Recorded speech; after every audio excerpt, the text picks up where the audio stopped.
Hi friends, I'm coming to you live from my garage again. Okay, we're going to work on evaluating expressions. So this lesson starts on page 450. So we're going to do the one-step expressions first. So when we talk about evaluating expressions, okay, remember we've kind of talked about this a little bit. Any letter can be used as a variable, okay? And then this over here this would mean an unknown number plus 2. Okay, all right, so 5 times x. All of these mean multiply, and I've talked about this before. Okay, so 5 dot x, this dot means multiply. 5 parentheses x also means multiply. And 5 right next to a variable also means multiply. So that's super important for this lesson, and we've kind of talked about that a little bit. So let's go through our examples. 16 plus b, if b equals 25, that means wherever you see a b in this problem, you're going to put 25. So I want you to write it out just as they would write it out. So 16 plus b equals 25. So now I'm going to write out 16 plus 25, and that's going to equal 41. So that is my answer for that problem. I'm just plugging in what they tell me. Okay, now they want me to write x minus y, okay, where x equals 64 and y equals 27. Okay, so I'm going to plug in 64 for x and 27 for y, and 64 minus 27 equals 37. And that would be my answer for that one. Okay, so let's look at example 3. 6x. So this is 1, 2, and this is number 3. 6x where x equals 1/2. So I'm going to plug in the 1/2 where the x is. So I'm going to put parentheses here so it doesn't look all jumbled together. 6 times 1/2 equals 3. So 3 is my answer for that one. Okay, so that first part's pretty easy. So let's look at A, B, C, and D. Now before I start, I'm going to write down what A equals, B equals, C equals, and D equals. So we can see it here while I do them. So A equals 6, B equals 4, and C, I'm sorry, there is no D, C equals 1/3. Okay, so let's look at letter A. It's A plus 8.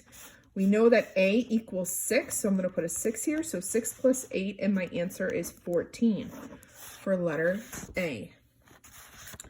On letter B, they have A minus B. Sorry.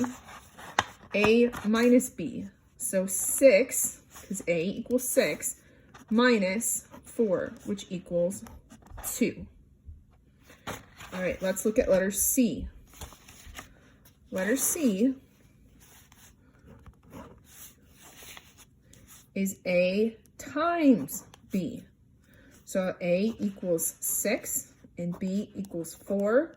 We're going to multiply them together. So C would be 24.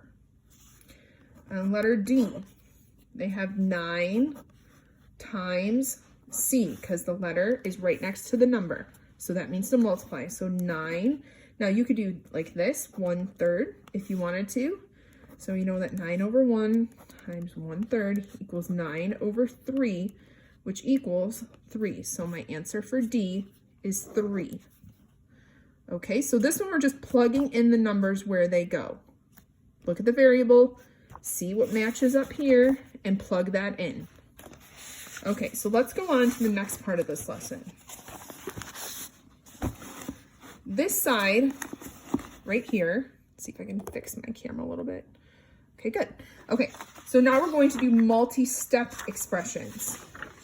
Okay, so this one, multi-step means there's just more than one problem, or more than one step in the problem. So the other ones before were just like A plus 6. Now we have 5 times T plus 4. Okay, so they're saying 5 times T plus 4, and they're telling us that t for this problem equals 3. So that means where I see this t, I'm going to go 5 times 3 plus 4. And then remembering our order of operations from yesterday, okay, so 15, we're going to do 5 times 3 first, plus 4 equals 19. And if you want to write yourself a little PEMDAS note when you're working on your homework today, on your sheet, I would, just to remind you, okay, what order do I do this in? Okay, so that was example 4. On example 5, okay, now they're throwing in a variable here, so let's work through that. So we have 4x squared. If x equals 1/8. Okay, so we have 4. Now this exponent is with only the x. So I'm going to put parentheses here to remind myself of that. 1/8 squared. Now I'm looking back up here at my order of operations, parentheses, okay, I put some parentheses in. My exponent is what I'm going to do first. So I'm going to do 1/8 times 1/8, which equals 1/64.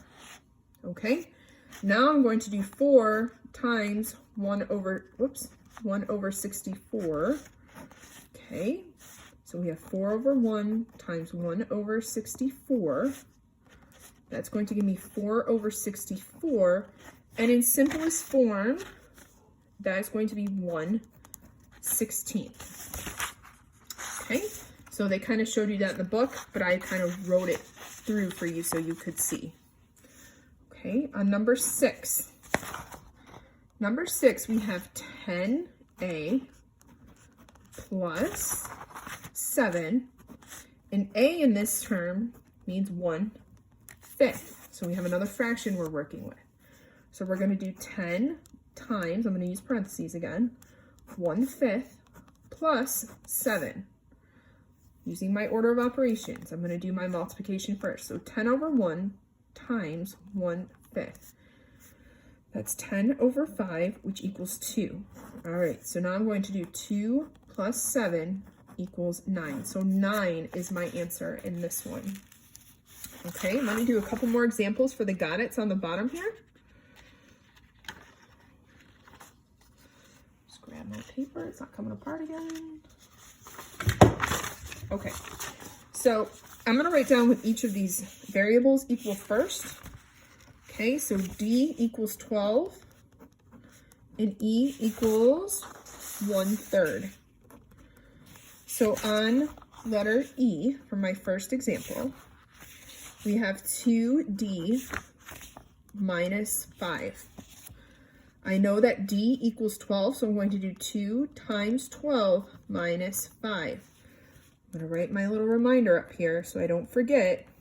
Okay, so I'm going to do multiplication first, 24 minus 5, which equals 19. Okay, on letter D, I'm sorry, on letter F, getting confused here, 50 minus 3D. So I know again that D equals 12, 50 minus 3 times 12, 50 minus 36. I'm doing multiplication first. I'm following my order of operations. 50 minus 36 is 14. So 14 is my answer for F.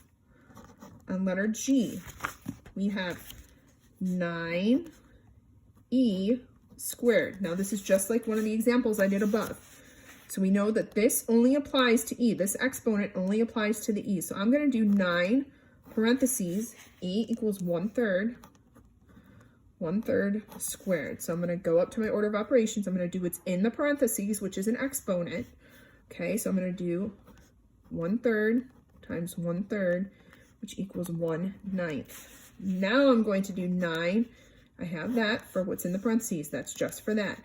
9 times 1/9, which equals 9/9, which equals 1. So my answer for that is 1. Okay, the most important part of this lesson is I want you guys to take your time. I don't want you rushing through. I don't want you trying doing things in your head. You need to be writing these things out as you do it. Okay, if you have any questions, contact me. I will help you any way I can, but it's super important that you take your time, especially with these ones, with the fractions and all that other stuff. You need to take your time. Okay, have a good day, guys. Bye.